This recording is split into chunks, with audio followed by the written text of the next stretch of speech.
Donald Trump vient de franchir une ligne que même les dictateurs du XXe siècle n'osaient pas traverser.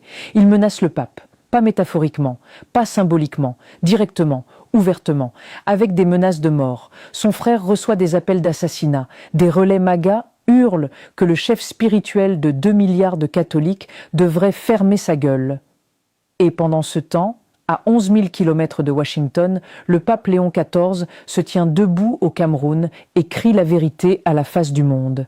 Heureux les artisans de paix, mais malheur à ceux qui manipulent que la religion et le nom même de Dieu pour leur propre profit militaire, économique ou politique. C'est un acte de résistance spirituelle sans précédent. C'est aussi une déclaration de guerre contre Trump. Et voici comment nous sommes arrivés ici.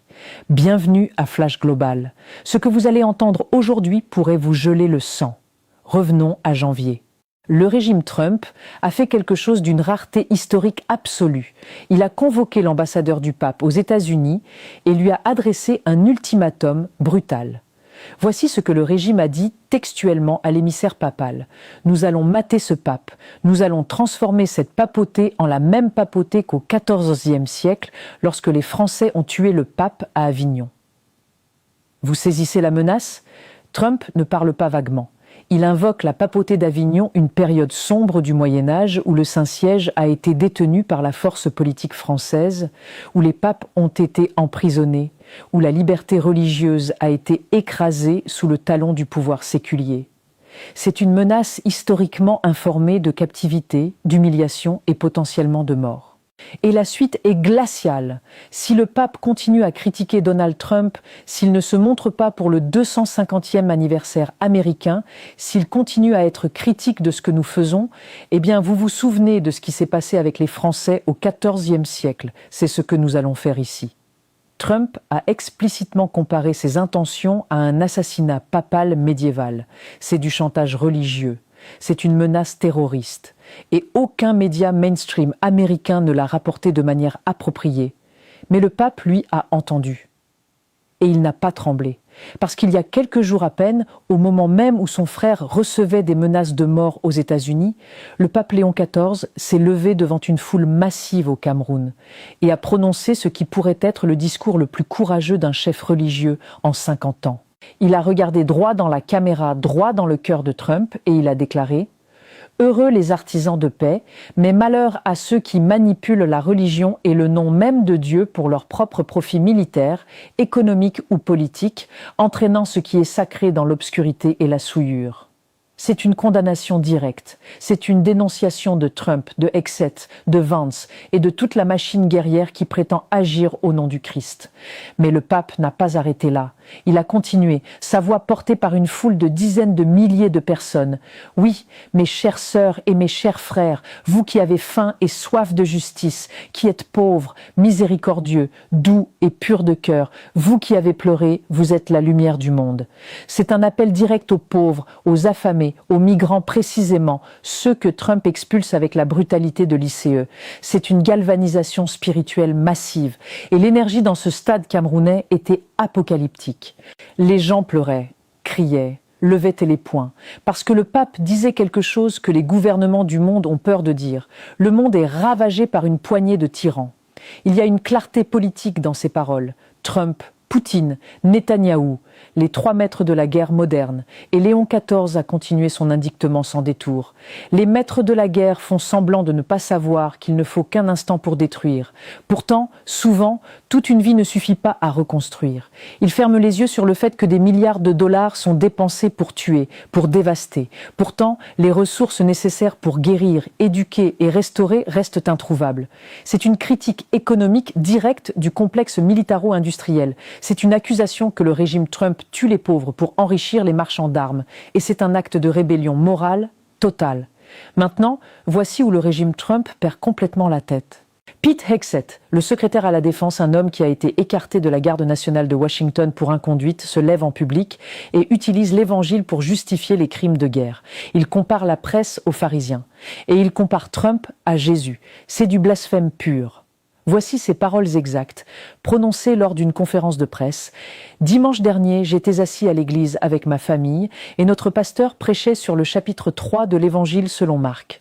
Dans ce passage, Jésus entre dans une synagogue et guérit un homme à la main paralysée. Les pharisiens étaient là pour observer, et vous voyez, les pharisiens, les soi-disant élites autoproclamées de leur époque, étaient là pour être témoins, pour tout écrire, pour tout rapporter. Mais leur cœur était endurci. Même s'ils étaient témoins d'un véritable miracle, cela n'avait aucune importance.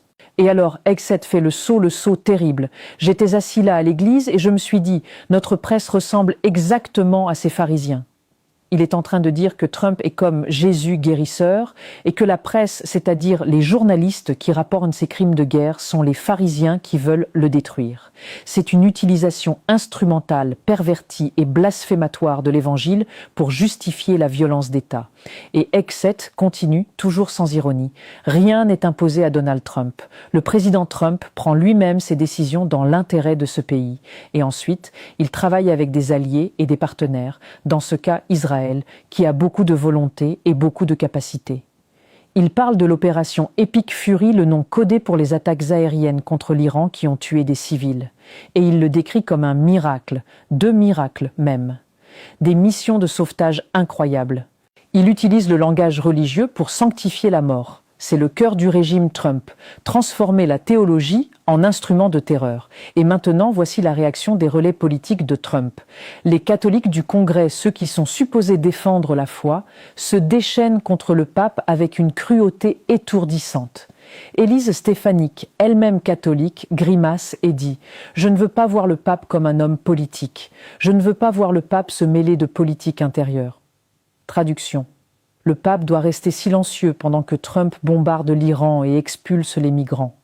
Mike Johnson, le président de la Chambre, affirme que le pape est entré dans les eaux politiques et doit donc s'attendre à une réponse politique. Il invoque la théologie de la guerre juste, un argument théologique éculé que les tyrans utilisent depuis 1000 ans pour justifier le massacre.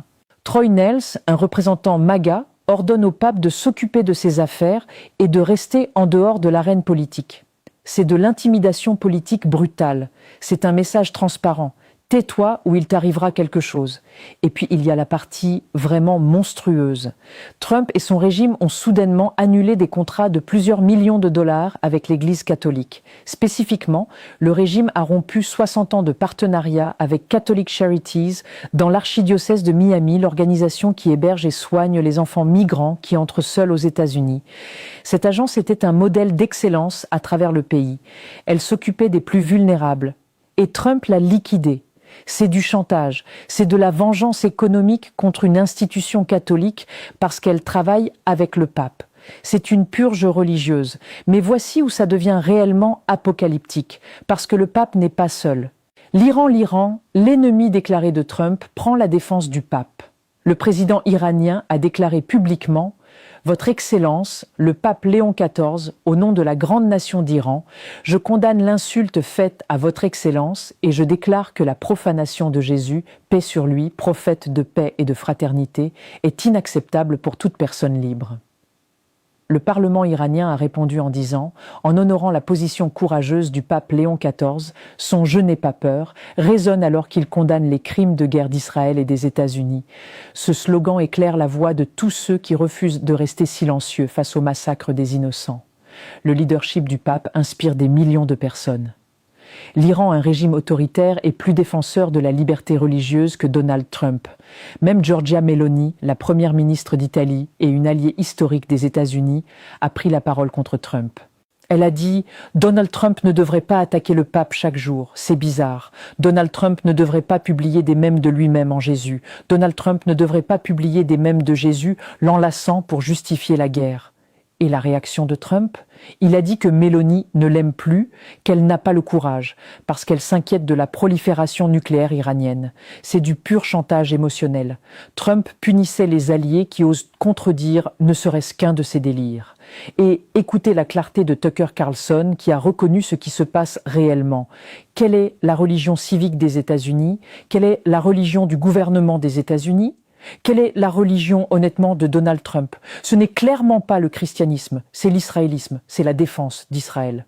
Et AOC, habituellement critiqué par les médias progressistes, a posé la vraie question. Quand vous vous mettez à attaquer le pape, qui pensez-vous avoir l'autorité morale dans cette situation ? C'est précisément le point. Trump attaque le leader spirituel du monde parce que ce leader a dit non. Le pape a refusé de bénir les crimes de guerre. Il a refusé de rester silencieux pendant que Trump massacre les civils. Il a refusé de valider Epic Fury. Et pour cela, Trump le menace d'emprisonnement, de mort, de ruine économique. C'est une tentative de soumettre la conscience morale mondiale au pouvoir brutal. C'est ce que font les tyrans. C'est ce que Hitler faisait avec l'Église. C'est ce que Staline faisait. Trump suit le même playbook autoritaire. Il menace, il intimide, il coupe les vivres, il utilise les médias pour orchestrer des attaques publiques. Il essaie de transformer le Christ en arme de terreur. Et quand une autorité morale, le seul être sur Terre avec assez de poids pour parler, refuse de se coucher, Trump la cible.